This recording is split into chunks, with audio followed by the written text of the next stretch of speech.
How's everyone doing today?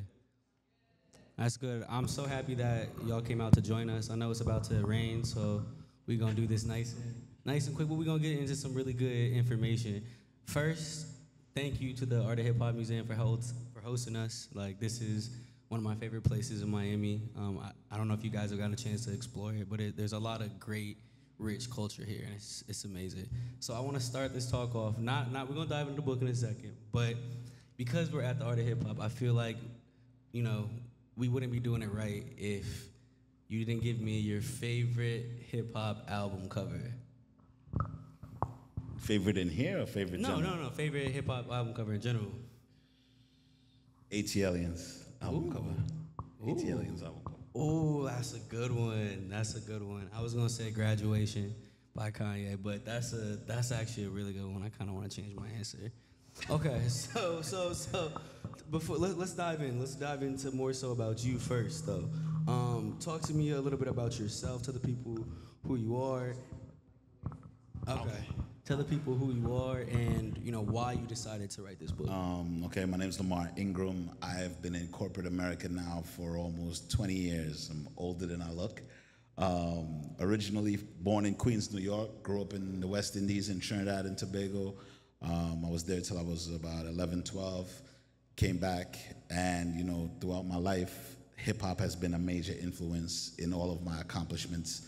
I'm drawn to the music. I'm drawn to lyrical music in general, but something about the lyricism in hip hop and something about the way the music was used to communicate spoke to me, and it was a driving force. Academically, it impacted my performance in school, not necessarily in a good way. It impacted my performance across the board, but what I realized is when I joined corporate America, it became an asset. So that's what made me really write the book. So when you were growing up, you split time between New York and Trinidad. What were some of the albums you were listening to that had such a huge impact? In the beginning, honestly, Trinidadian culture isn't really rap-centric. So it was more about calypso. It was more about reggae. Lyricism, as far as the people I followed back then, I would say Supercat was a big influence, Shabba Ranks. Some Trinidadian artists, people might not be familiar with, who they have a style of music called extempo, which is extemporaneous music, which is basically freestyling. And they have to perform live at these shows and make extempo music, but the lyrical content is rich. They critique politics, they talk about the social order. So what happens is it's not just about the skill of delivering the music, but it's also about the content. So lyricism counts almost a little bit more than delivery in extempo. And then, I get up here and then I get turned on to Nas and I get turned on to Jay-Z, Biggie, Smith & Wesson, stuff like that. And now it's lyrics combined with swag, for lack of a better word. And it's like they really start putting together the entire package. So you mentioned you are in corporate America. Tell us a little about where you work specifically, but then also what was that moment in your career, or maybe it happened outside of your career, but Actually, it was in college. It was at college? It was Okay, in tell me. college. Like I said, I wasn't the best student in high school. I thought I was going to be a rapper, so as far as I was concerned, according to Nas, Jay-Z, Biggie, I ain't need to graduate. So I was following the path. My biggest criticism of my fandom of hip-hop is dogmatic, right? Whatever they said to do, that's what I did. And fortunately, I had good parents, and they were able to straighten me out and get me back on course. I'm also academically inclined, so even though I think I still have the record for the most days skipped in Broward County in high school, but I was able to kind of get my life back on track. And when I got to college, I started to see like how hip hop was influencing me. First of all, I wanted to be an architect, and then I found out architects don't get paid. And being a hip hop kid is all about getting your money, putting in your work, but getting your money. Cash rules everything around. Cash rules everything around me, exactly. And with that being said, I got turned on to Frank Lloyd Wright, and he's a great architect. And one of the comments he made was that if you could design a building, you could run an orchestra. So when he tied it back to music, I was like, oh, I need to switch majors. So at that time, I was going to the Savannah College of Art and Design, and I switched from architecture to sound design, which is basically, you guys know when you watch Star Wars, that lightsaber sound, that zzz, zzz, they paid somebody hundreds of thousands of dollars to invent that sound out of thin air. And what people don't realize is it's easy in Hollywood to fool your eyes. It's not easy to fool your ears. So what ends up happening is they pay sound designers to make things that might not be perfect visually. They trick your ears to make it, like, for example, they say there's no air molecules in space, right? So technically there's no sound in space. So what would Star Wars sound like if there's no sound in space? It would be the world's most boring movie. Nobody would watch it. So somebody had to sit down and kind of close their eyes and imagine, what it sounds like. Then they had to go about the business of creating that sound. And that's what I focused on in college. But that allowed me a lot of studio time. So I got to dabble even more in music and really get invested in music. And it started to shape that creative writing is one thing, creative thinking is another thing. It just started to shape how I approached all aspects of business. So that's where the real magic happened. Wow. The one thing though that you left out though is the actual corporate America part. Where were you in corporate America that I guess was a catalyst for this book? So it was never my intention to actually get into corporate America. As an artist, that's the furthest thing from your mind. But as you get older, what happens is you start to get responsibilities. You decide to be somebody's husband. You got to become a provider. Bills. Exactly. And what happened there is I went into corporate America unwillingly, to be perfectly honest. And I was in the cruise industry, right? And what happened is in the cruise industry, things are done in a specific way, a very structured way. And when a company starts to blow up, one of the things they want to do is achieve scale. And they were unable to achieve scale because they didn't have the training tools set up in a manner that they could rapidly expand. So with my background in sound design, video, film, a little bit of rap stuff, I was able to create this training manual that was digitized, that created on-demand training in corporate America, and that really gave me my foothold. So I went from being like a sales agent to actually becoming a sales coach, and once that happened, that was the beginning of me being in corporate America. And I will say I was in a good space, and I didn't realize it at the time, but I rocketed up relatively quickly. Within 6 years, I was in upper management. I was part of big decisions. My career was progressing quite nicely. And what happened actually is, right when the pandemic hit, a couple months before that, my mom, she passed away. And my mom was a writer. And what she did for me was expose me to literature, expose me to art, expose me to things. And my first Thanksgiving without my mom, that was tough for me, and I was trying to connect with her. And that's when the book was it was always there. It was always in the back of my mind, but that's when it became a thing. In 2019, I remember being on LinkedIn, reading through people's articles, and I turned to my wife, and I'm like, they have all these articles, but we were listening to 10 Crack Commandments by Biggie on the way to work, and I was like, somebody needs to write like a 10 Crack Commandments for business. And I'm like, okay, yeah, I'll write it. And when I wrote it, I was like, wow, let's not make this a song, but let's put this on LinkedIn where the people who actually care about this stuff could read it. So I wrote a rap verse and posted it on LinkedIn as an article. And that's actually the intro to the book. Wow. So that was my next question. What was the artist or song that inspired the book? But 10 Crack Commandments, that's a good one. 10 Crack Commandments is like the catalyst. It didn't inspire the entire book, but it allowed me to lay out a foundation for what I was trying to tell people. Like, I look at my life and I have an atypical journey to where I am. And I know there's a lot of people with the skill set that I have, a lot of people who have life experiences that may be non-traditional that could materialize into a career in something other than, rap, sports, and entertainment. And the fact of the matter is, nobody gives you a roadmap.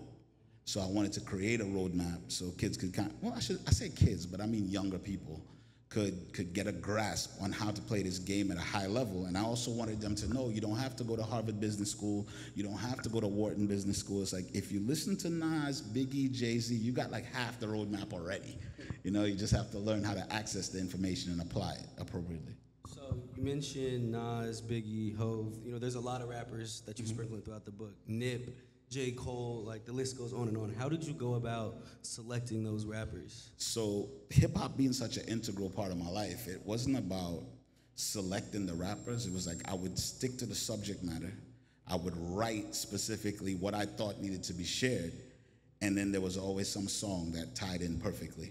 So it's like, oh, this is the song I got this from. So let me mention that and give credit where it's due, right? I also know people don't like to read. I'm very aware of that. And one of the things I wanted to do was kind of emulate the format of an early 90s album.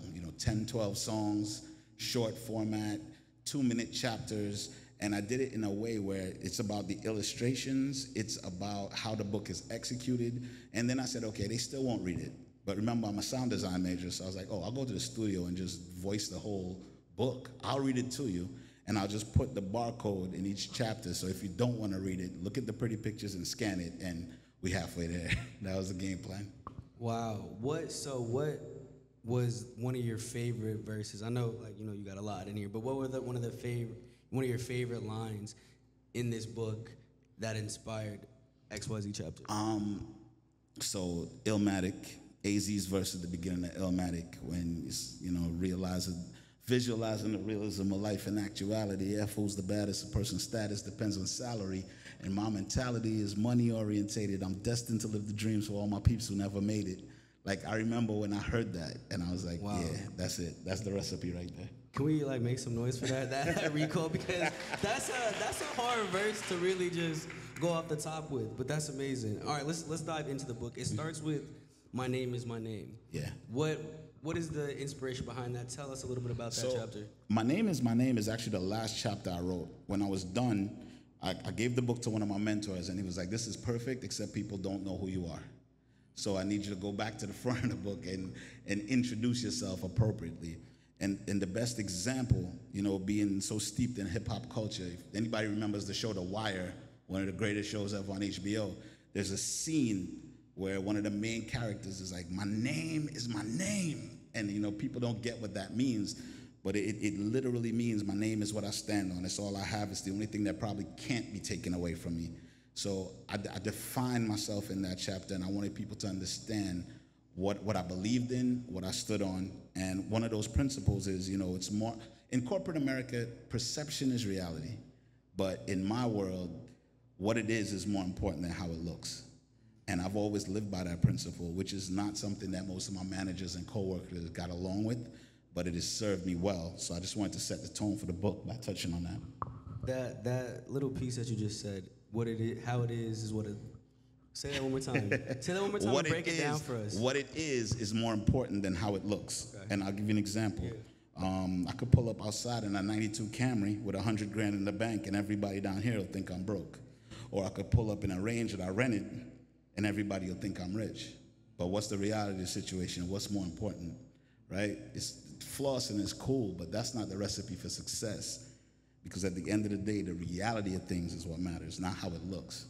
How are you able to get because I can feel how that could inspire some tension between, people that you work for. How were you able to navigate those spaces in order to, you hear people say catchphrases like "fake it till you make it." You hear people say stuff like "put on a good show." You hear people use terms in corporate America like smoke and mirrors. And it's like, at some point, the rubber's gonna meet the road and the piper gotta get paid. Like, there's substance. Like, if you don't actually have something to say, then at the end of the day, what are you really doing? You could only play the shell game for so long. And if you're a consultant, that's cool, because then, you get to leave. But if you actually work here, sooner or later, somebody's gonna figure out, for lack of a better word, you're full of shit. And then it's over. So it's like, it was more important to develop my skill set and to develop who I was as a person, so that when my value is questioned, which it will be, they could say, yeah, that kid, he brings it. So it's like, there's nothing to talk about. So you have to have that developed. One of my favorite concepts in this book, and I told you this, is the concept of inside versus outside. So talk a little bit about that and kind of break that down for the people who aren't familiar. So one of the biggest parts of being inside and versus outside, it's hip-hop culture versus corporate culture.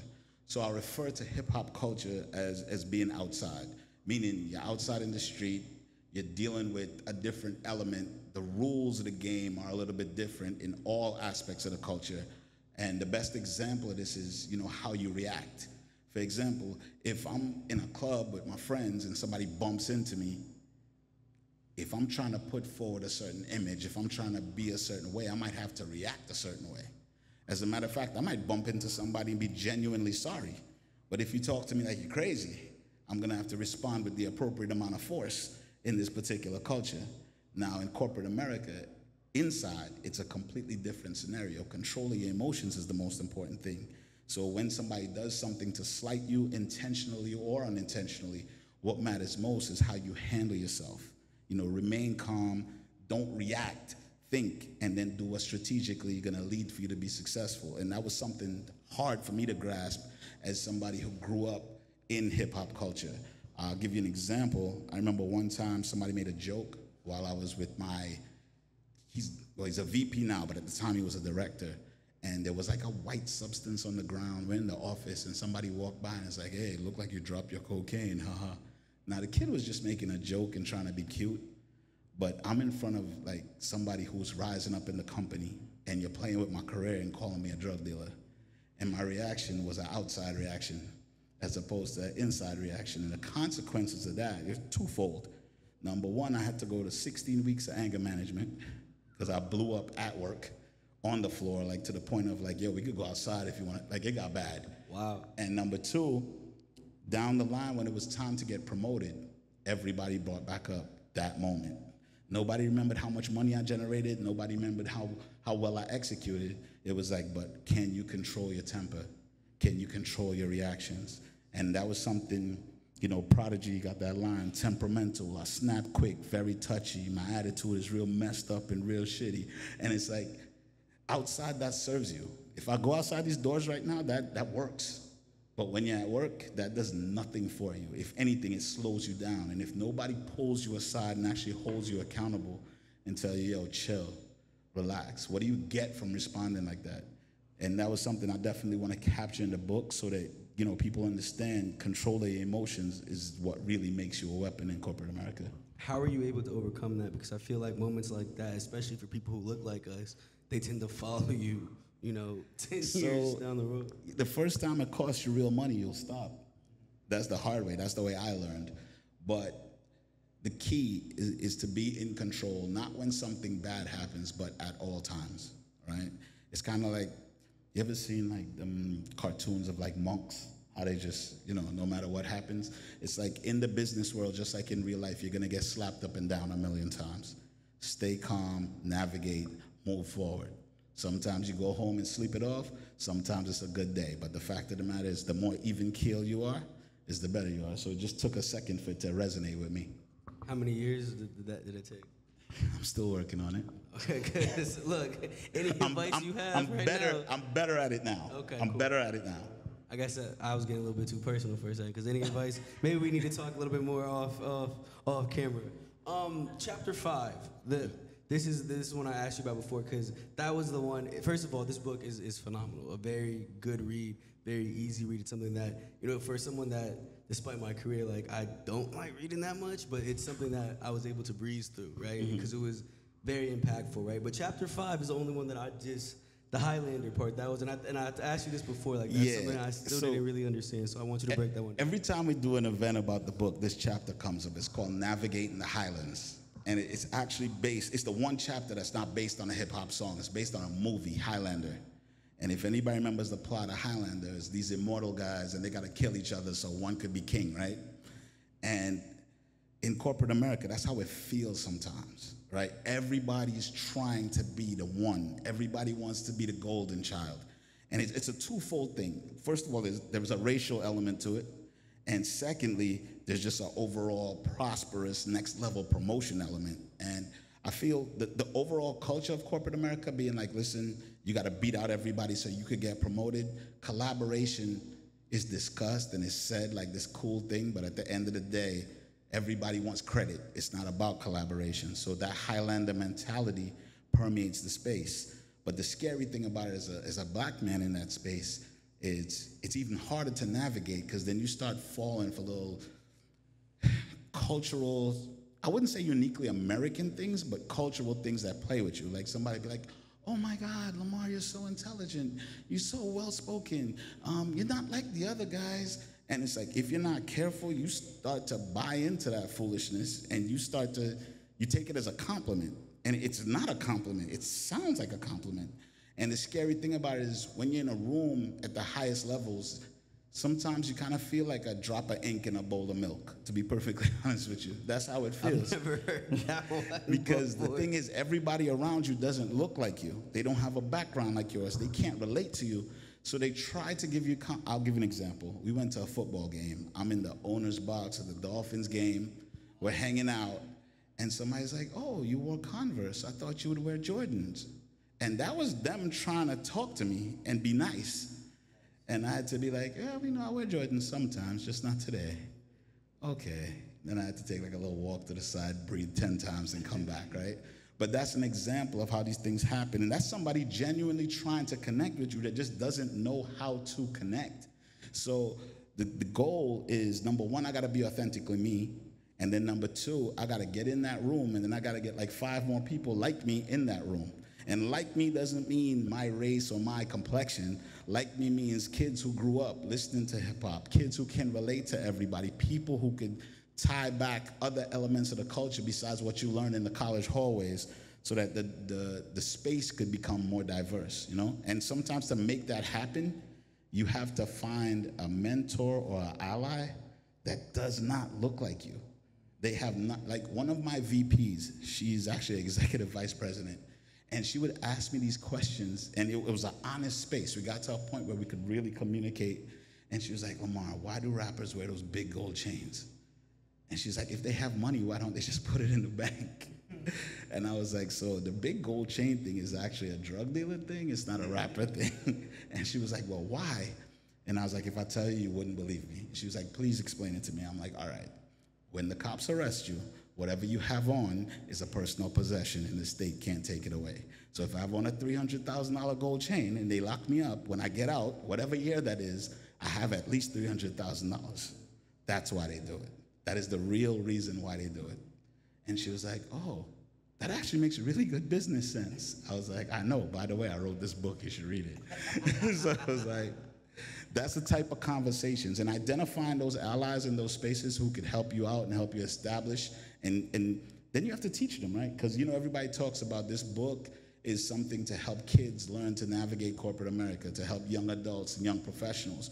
But in reality, it's been very effective showing some of the older heads who are not exposed to that type of culture, the value of that culture and the logic of that culture. It's like, listen, I get it. Some of the things they do are horrible. Some of the things they do are wrong.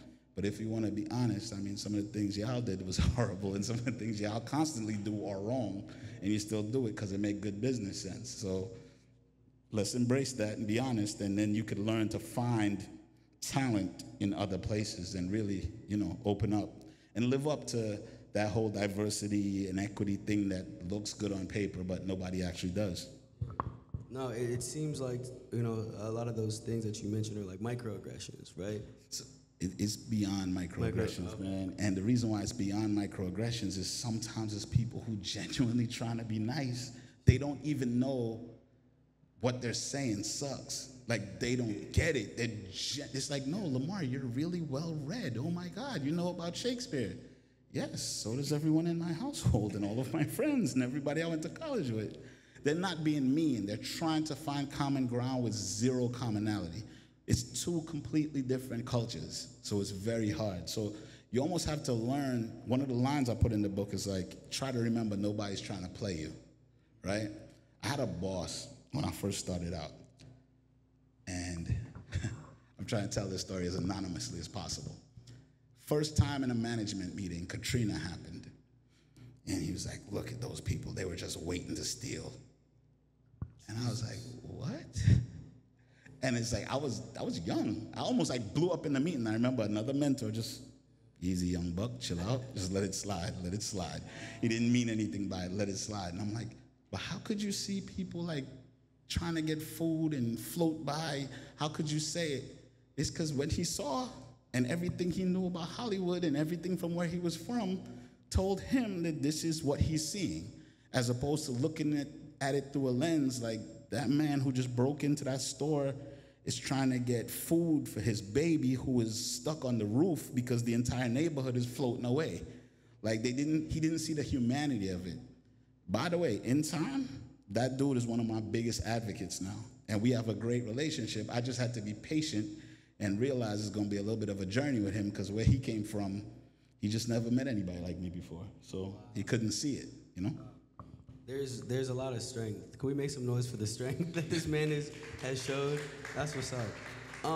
One of my favorite parts of this book, and you mentioned it a little bit earlier, is that you do a great job of centering blackness, but at the same time, like, have, you know, clues in there that people who don't look like us can understand in a way that, like, allows them, as you said earlier, like, kind of understand a culture that they're not from, right? Yeah. You know, how did you balance that, right? So I think the book has that element because I'm black and no other reason. It's funny, I was talking to my wife about it the other day, and she's like, you know, well, what are you gonna do for women? And I'm like, I can't write how to navigate corporate America as a woman because I'm not a woman, and I'm trying to make this as personal and as real as possible. And the last thing I wanna do is be some type of fake pundit. Like, I look on Instagram all these times, you know, these people are like, oh, first you get an LLC, then you do this. Then everybody's a genius and got it all figured out, but they don't, right? So I don't wanna be a voice like that. I'd rather be a voice of authenticity. Like, listen, if you're young, listen to hip hop, influenced by these things and want a career path, here's how you do it without losing yourself. That's why it's written the way it's written. So it's not like it's intentional to cater to a certain race. It's kind of intentional to cater to a certain mindset, and that's beyond gender, race, or anything. It's just the people steeped in hip-hop culture who understand hip-hop. This might help them. A lot of people think you have to give up who you are and assimilate in order to be successful. And maybe, but probably not. So this book kind of teaches you how to not fully assimilate. Yeah, how to be you. How to be yourself. You know, there's rules to everything. So when in Rome, you gotta, you know, move like a Roman. But at the same time, I don't have to give up what I believe in to accomplish my goals at all. That's real. That's real. That's amazing.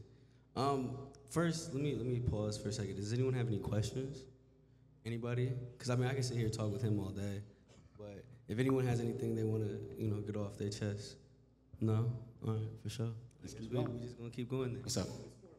Yeah. It feels like your general philosophy is more of a mindset. Absolutely. Don't be offended. Take a deep breath. Think before you speak, which is hard. Exactly. Especially when people are coming at you in a way that's... See, and here's the thing. It's a perception thing. Nobody's coming at you. They're operating the way they operate. They're doing what they do. You need to do what you do. And 9 times out of 10, you want something from them. So you better learn to navigate this thing and come out smelling like a rose, otherwise you're gonna lose, right? There's a chapter in there that says, don't hate zebras for having stripes. And it's like, how can I be mad at you for being who you are? Especially when I knew it coming in, when I see it illustrated, I just have to learn how to deal with you. I'm not gonna pick up a cobra the same way I'd pick up a puppy, right? But if I gotta handle this cobra to get paid, believe me, I will be a snake charmer. Like, so it's like, that's kind of like the philosophy behind it.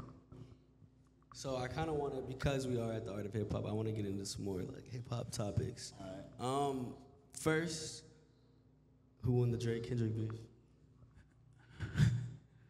Sorry, I had to go there. Kendrick won. Kendrick? Why? Kendrick won. Why? He won because he was well prepared.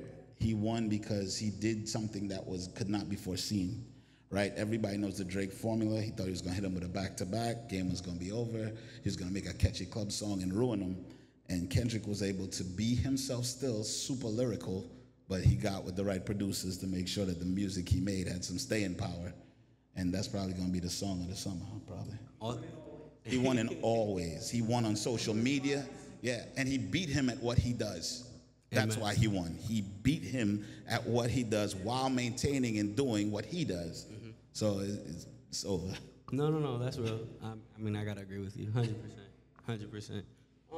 Let's get into some more hip hop in terms of your top 5. What you got for us? In terms of my top 5, Biggie shall forever remain number 1. AZ, just because of the influence that I've versed over my career and my life. Andre from Outkast. I do have an East Coast bias, as you could tell, but it's all good. Yeah, I try to, Ice Cube for what he brought as an artist and somebody who could write for multiple people. I thought that was impressive. And then as far as like lasting the test of time, Jay-Z.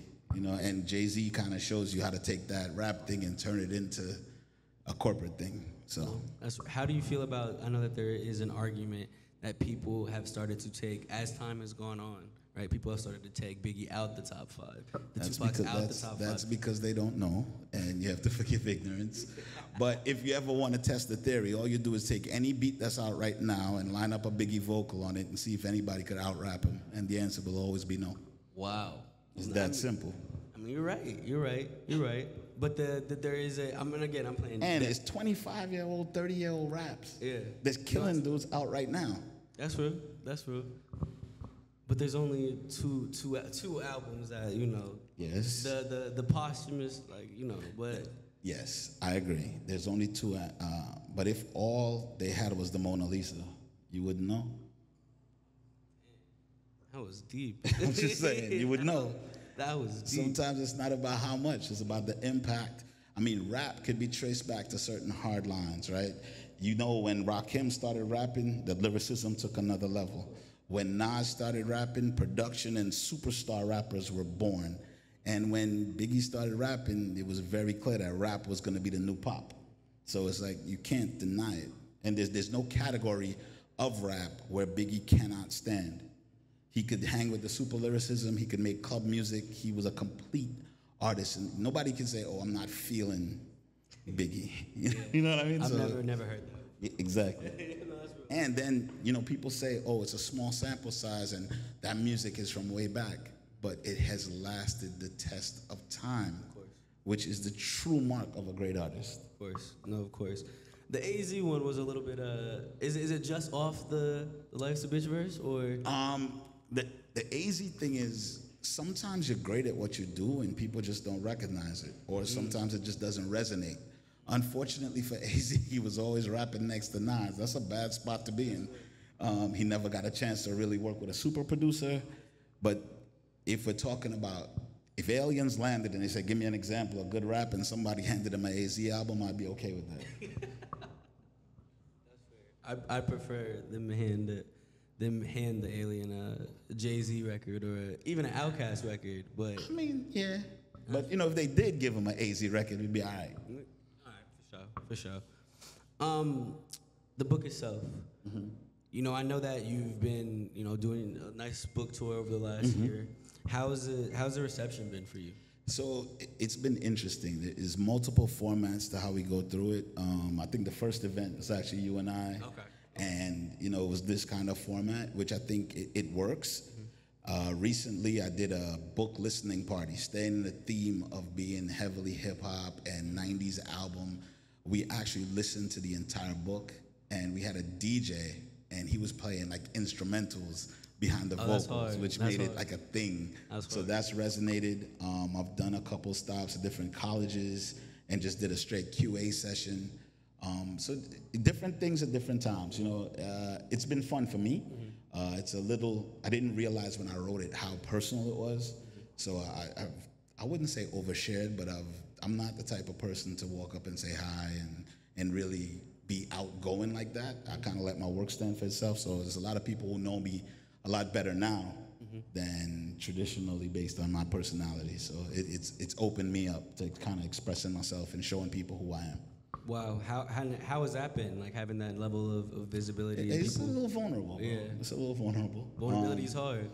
I would say one of the funniest things is somebody was trying to get in contact with me, and it was like, "Oh, we just Googled you, and we found your cell phone number." So I'm like, "Oh, okay. I didn't think about that part." All right, look, I had to get used to that when I moved down here because my number is literally in the paper almost every day. Exactly. And you get some strange calls, but then the love that you get. Some fair share weirdos. Yeah. It's very authentic. I remember when I wrote about this place specifically, a little short story. When I wrote about this place specifically, I had a grandma call me. And she was like, yeah, like, where is it? And I was like, well, that's at the bottom of the, let me just, pull up that address for you, ready. And she's like, okay, what time does it open? Okay, let me just, hold on, look up again. And she's like, okay, at the end, 3 more questions. And it's like, well, thank you so much. I'm going to take my grandchildren there. And I was like, wow, like, that's... Yeah, but you're the connect. That's amazing. Look, I don't know about all that. I do not know about all that. So you mentioned earlier that your wife who's in the back. She mentioned, when are you gonna write a woman's guide to G Code? And so I want to ask, are you going to write something else? I am gonna write something Okay. else Okay. because my job revolves around managing people younger than myself, and because of COVID and the changes in work culture and how people approach work, I'm actually working on another book. It has a sarcastic name right now. It's lowercase G's because, based by my standards, they're soft, and I don't understand why they need so much pandering and love. But I know I'm wrong. I know that mindset on my part is incorrect. The fact of the matter is the landscape has changed, and I have to change how I interact with people to get the best results. It's just weird to me because when I was 25, if you promised me 6 figures, I'd have walked to West Palm Beach. You didn't have to tell me you liked me, just make sure the check showed up on time. I didn't need days off. I didn't need work-life balance. She used to drop me to work at 8 in the morning and pick me up at midnight for 5 years. And it didn't bother me because I knew what I was working towards. And I realized now my obsession, that cash rules everything around me. Time rules everything now. It ain't cash no more. People want time to be with their family. People want time to enjoy life, and they're willing to give up certain things in order to get it. So I have to change my outlook. So exploring my adjustment is going to be the next book. Can we make some noise for that? Because that's growth right there. That's amazing. That's dope. It is what it is. That's dope. What was the catalyst for that book? Was there something that happened and you had to?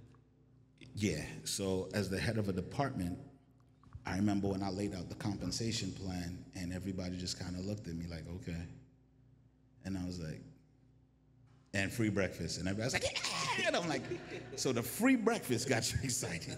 You don't care that you can make 150 grand. It's the free breakfast. That's what's important. Wow. And it's like, yeah, that's what's important. So it's like, if that's what's important, the purpose of business is to achieve the result in a manner that's pleasing to everyone involved, right? External, internal customers alike.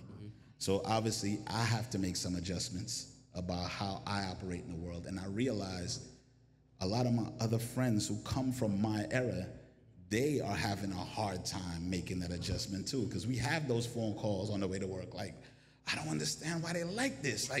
We're giving them money. We're trying to beg them to take the money. They don't want, because they don't want the money. But I will tell you this, I wouldn't have understood that till my mom passed away. I remember doing the math at a traffic light, and I was telling my wife, if I add up all the time I was at work, minus the time I was in Trinidad, minus the time I was in college, I only spent 7 years with my mom. And taking that into consideration, it's like, how much money would I give now for 15 minutes? You know what I mean? So they have a point. I just got to figure out how to appease their point and be profitable at the same time. And once I get that, I think we got 3 books. Wow. So is it more so an age thing? Is it a regional thing? No, it's a mindset thing. It's a mindset thing. It's appreciation. So look, imagine being 12 and it's 9/11. Then, you see Enron. You see everything that we hold near and dear has been questioned and kerfuffled and moved around. These kids don't trust anything. And they probably shouldn't. So to them, it's like, I'm going to do what works for me. I don't even care if it works for you. Even the fact that some of my best people, they tell me flat out, I'm here for 2.5 years and I'm out. Wow. And there's nothing you could do to make me stay, because I know switching jobs make my salary go up 10%. So I'm switching jobs every 2.5 years, and that's just how it's going to be. Wow. And it's like, all right, on a certain level, I kind of respect it. You saw the game and you found a loophole and you're about to exploit it, and you should. Wow. So. Wow. That's amazing. Yeah. That's amazing. So 2-3 books. What else? What else is next? What else is next? You want more? So I will tell you, at this point in my career path, I'm a director, and my goal is, until you become a VP, as a salesperson, you're always just the best salesperson on the floor. They could call you any title. You're still just the best salesperson. When you become a VP, at that point, you could throw around the word executive very nicely. So professionally, I got to get that VP stamp before I leave corporate America. So I got 2 years to figure that out. That's amazing. Could we just make some more noise for Mr. Ingram here? So I think we're about to wrap up soon, right? So is there any more last opportunity? Speak now, forever hold your peace in terms of questions. Go ahead. Number one piece of advice you give to anybody aspiring to enter the corporate world from scratch. Two pieces of advice. Piece number one is called the synthesis of all you know. Everything that you've gone through in life is a lesson that can be applied in a new space, all right? Your life is unique, so you have value. You naturally just bring something to the table just from being you. And number two, know how you measure success. Forget how I measure it, forget how society measures it, know how you measure success. For me, unfortunately, I'm old school. It's always gonna be the size of the check. That's how I measure it. And I'm not ashamed of that. Like, that's my thing. And I could live with it no matter what it costs sometimes. But if you don't live by that standard and you try to live by my metric, you're gonna end up with heartache, you know? Dave, my VP, once told me, he was like, Lemar, I need you to do it this way. I think we were arguing about, even though we wore suits, I still kind of hip-hop my suits, you know, it was like a little baggy, a little saggy. And he was like, you need to dress this way. I was like, listen, man, I could do what you want. I might end up under a bridge, and I could do what I want. I might end up under the same bridge, but I did it my way, and I think I'm gonna rock with my way. I'll listen. I could be influenced, but I'm gonna do it my way. So it's like authenticity it matters, man, because you gotta sleep at night, and you gotta be at peace with who you are and the choices you've made. So that's my two pieces right there. Be authentic, know how to measure it, and just remember that you bring value. That's amazing. That's what's up. Go ahead.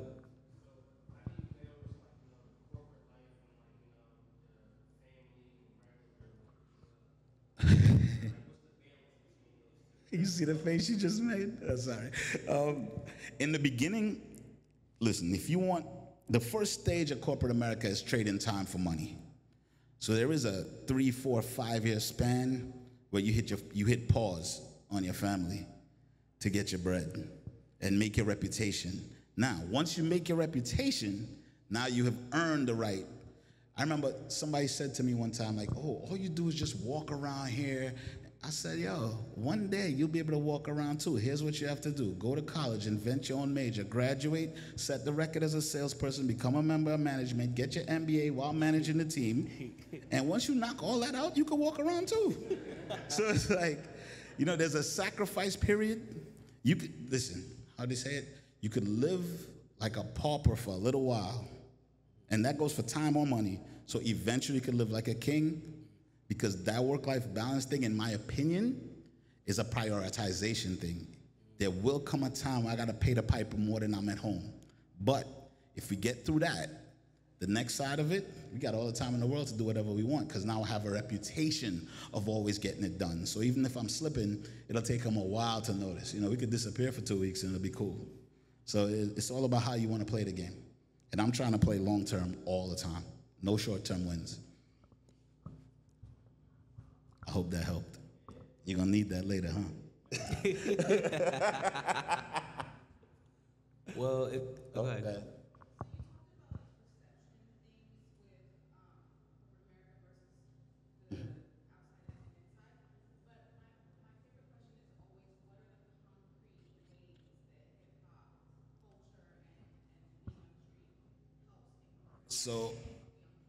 So there's a chapter, I believe it's chapter 1, called Get Your Bars Up.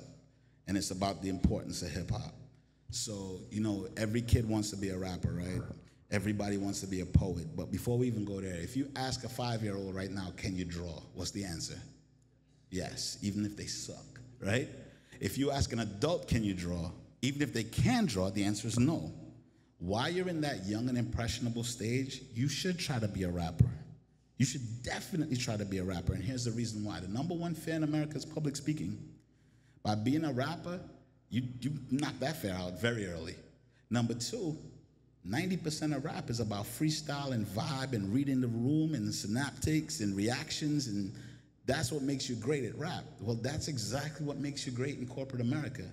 When we start to go over a case or a project and we start outlining things, looking for synergies and quick wins and all these other cute corporate words, it's really, while they're writing down and taking notes, I'm rapping. and I'm connecting dots way faster than you because I've been doing this for my whole life. I've put in my 10,000 hours, right? And if you think corporate strategy is any different from a battle rap, you're 100% wrong. It is the exact same thing. Highlight your strengths, look for their weaknesses, and exploit them publicly. That is it. That is the whole game. So that's the core similarity, right? My ability to rap, to freestyle has made me think in a different way, almost in a non-linear pattern. So if you get 10 people who went to business school, they'll have almost the same solution. My solution is going to be some next weirdness that nobody thought about. And now you have to be lucky enough to have an executive that's willing to gamble. And that 5 years that you put in is going to be your negotiation like, hey, do I lose? No. So if I tell you this is the way, this is the way. And that's the value. That's where the real value comes in. Bart. Go ahead. It's all right, man. Go ahead.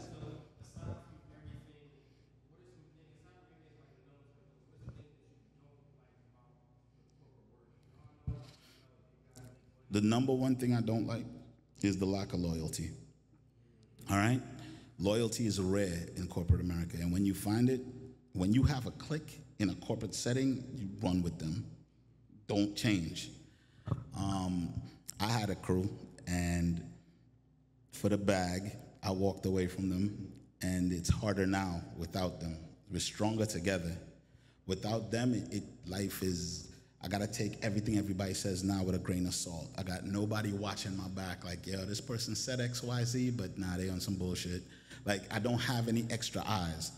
I get paid more, but I'm alone, so it's 10 times harder.